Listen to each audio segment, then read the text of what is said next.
Você que começou a trabalhar agora, ou que já vem trabalhando há um tempo, você conhece as características do seu contrato de trabalho? E você que emprega pessoas, conhece? Vamos conversar um pouco sobre isso hoje.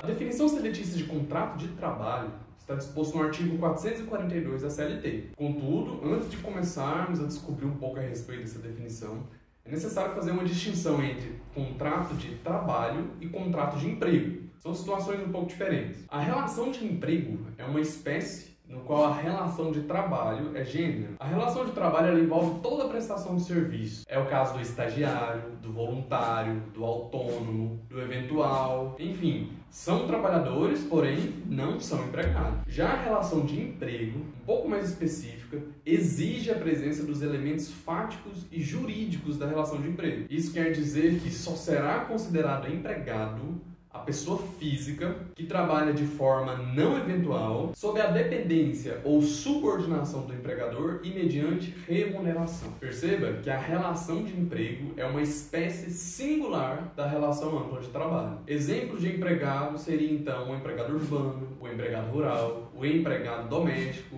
o aprendiz, enfim, todos estes são vinculados a um contrato de trabalho que tecnicamente seria melhor denominado de contrato de emprego, já que se trata de uma relação de emprego. Diante desse contrato de emprego, vamos conversar agora a respeito das características desse contrato. O que caracteriza esse contrato? Primeira característica do contrato: o contrato de trabalho tem natureza privada. Isso porque a prestação de serviço é regida pelo direito privado. Mesmo quando o Estado é o empregador, no caso de empregos públicos regidos pela CLT, por exemplo, ainda assim, este contrato de trabalho tem natureza privada. Segunda característica: o contrato de trabalho tem natureza sinalagmática. Sinalagmática? Sim. Isso porque no contrato de trabalho existem obrigações e prestações recíprocas. Portanto, trata-se de um contrato bilateral. O empregado oferece sua energia de trabalho, tem a obrigação de trabalhar, enquanto o empregador tem a obrigação de remunerar esse trabalho. A obrigação do empregado é trabalhar, a obrigação do empregador é pagar. Isso que significa a natureza sinalagmática do contrato de trabalho. A terceira característica está vinculada à sua formalização. O contrato de trabalho tem uma formalização consensual. Isso significa que, em regra, o contrato de trabalho não exige uma forma específica de ser constituída. Isso faz com que o contrato de trabalho não exija uma formalidade imperativa para sua constituição. É diferente do contrato de casamento, por exemplo. Lá existe uma solenidade que deve ser respeitada.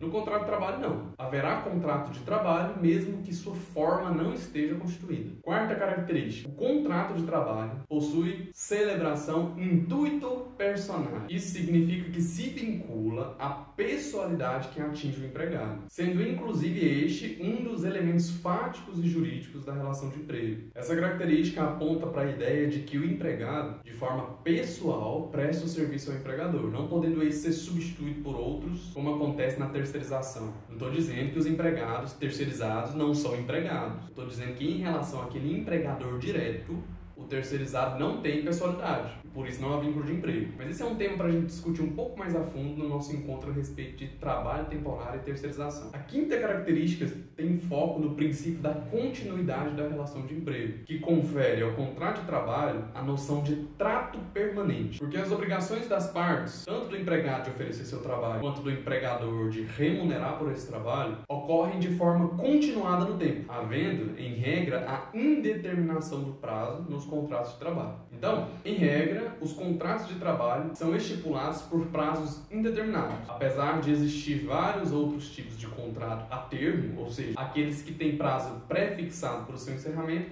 Em regra, o contrato de trabalho se perdura no tempo. A sexta característica está relacionada à atividade do contrato. O contrato de trabalho é um contrato de atividade, uma vez que o empregado se prontifica a fazer, a trabalhar. É um contrato de atividade. Isso significa que não é possível haver um contrato de resultado. O empregado, ele não se responsabiliza pelo resultado do seu trabalho. O empregado foi admitido para exercer uma função específica, uma atividade específica. E se essa atividade dentro do mundo empreendedor não der certo, se a empresa falir, ou se os negócios andarem em prejuízo, esse empregado não pode suportar essa carga. O risco de todo o empreendimento deve ser suportado única e exclusivamente pelo empregador, já que este assume tanto os prejuízos quanto os lucros do negócio. Isso se refere ao princípio da alteridade, que nós vamos discutir um pouco mais a fundo quando nós estivermos falando de princípios trabalhistas. Por fim, a última característica mais relevante do contrato de trabalho se relaciona à onerosidade. Não há relação de emprego onde não há onerosidade. A onerosidade significa a intenção de receber contraprestação pela atividade exercida. Se não houver onerosidade, não há emprego, porque se tratará apenas de um trabalho voluntário e o voluntário não é empregado. Então vamos lá, de forma bem rápida para a gente recapitular. São 7 as características principais do contrato de trabalho. O contrato de trabalho se trata de um contrato de direito privado, possui natureza sinalagmática, bilateral, trata-se de um contrato de natureza consensual, possui celebração intuito personae, tem a noção de trato permanente ou continuado, é considerado um contrato de atividade e também é dotado de onerosidade. Essas são as principais características do contrato, devem estar presentes em todos os contratos de trabalho. No nosso próximo encontro, eu vou esclarecer um pouquinho a respeito dos elementos que constituem esse contrato, para que você tenha uma noção geral do que significa esse vínculo empregado e empregador. Espero que vocês tenham gostado desse conteúdo. Se sim,